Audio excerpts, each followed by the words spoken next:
Crowds will go wild for these professional baseballs, and at the heart of each one is something called the pill.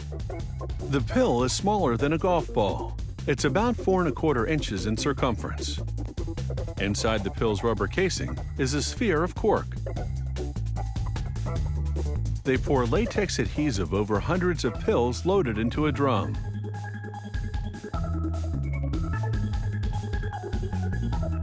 Rollers spin the drum to evenly coat the pills with the adhesive. This adhesive never dries out completely, and the pills remain sticky to the touch. Next, they loop 4-ply wool around the pill. This machine spins the pill to wind the yarn around it. This winding substantially fattens the pill. It's the first time a camera has ever been allowed to record this proprietary machine, so we can't show you all of it. They wind a second layer of wool around the pills. This yarn is 3-ply, and it thickens the ball a little more. For a third winding, they use another 3-ply yarn, but it's a bit lighter. The various layers of yarn are what give the baseball resilience, so it springs back into shape despite being hit repeatedly. For the final winding, they use a much thinner polywool blend because its surface is smoother. This wound pill is called the center. They weigh it and measure its circumference, which should be about 9 inches.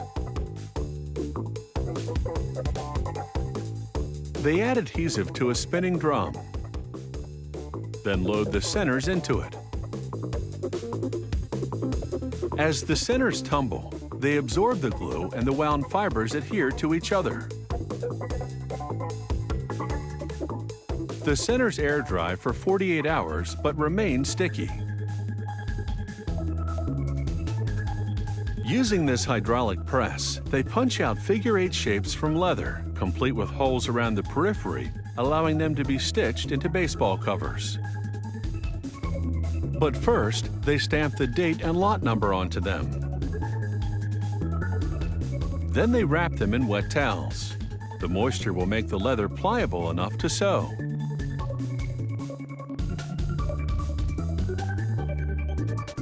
They roll the water-based adhesive onto one side of the cutouts, which sticks to the moist leather.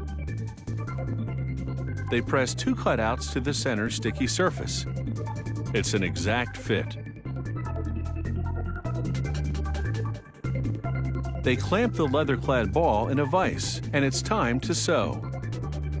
Working with 2 needles, the sewer pulls thread through the ball's center and up through the holes in the leather pieces to cross-stitch them together. He rubs wax on the thread to stiffen it, because if it slackens, it's more likely to tangle. When it comes to cross-stitching, these workers are in a league of their own.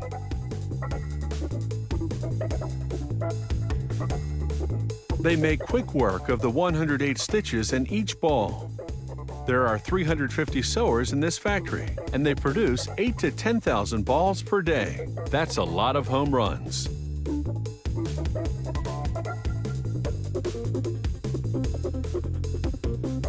The final stitch goes through the center of the baseball and out the other side. The sewer then pulls stitches into a V configuration to give the ball a consistent look and feel. The balls now roll into a press that smooths down the seams. Smoother balls are harder to grip, and they make pitching a bit tougher for the pros. Finally, a 3-headed stamper gives it the trademark, league logo, and the commissioner's signature. With drying cycles, it takes a week to make a professional baseball.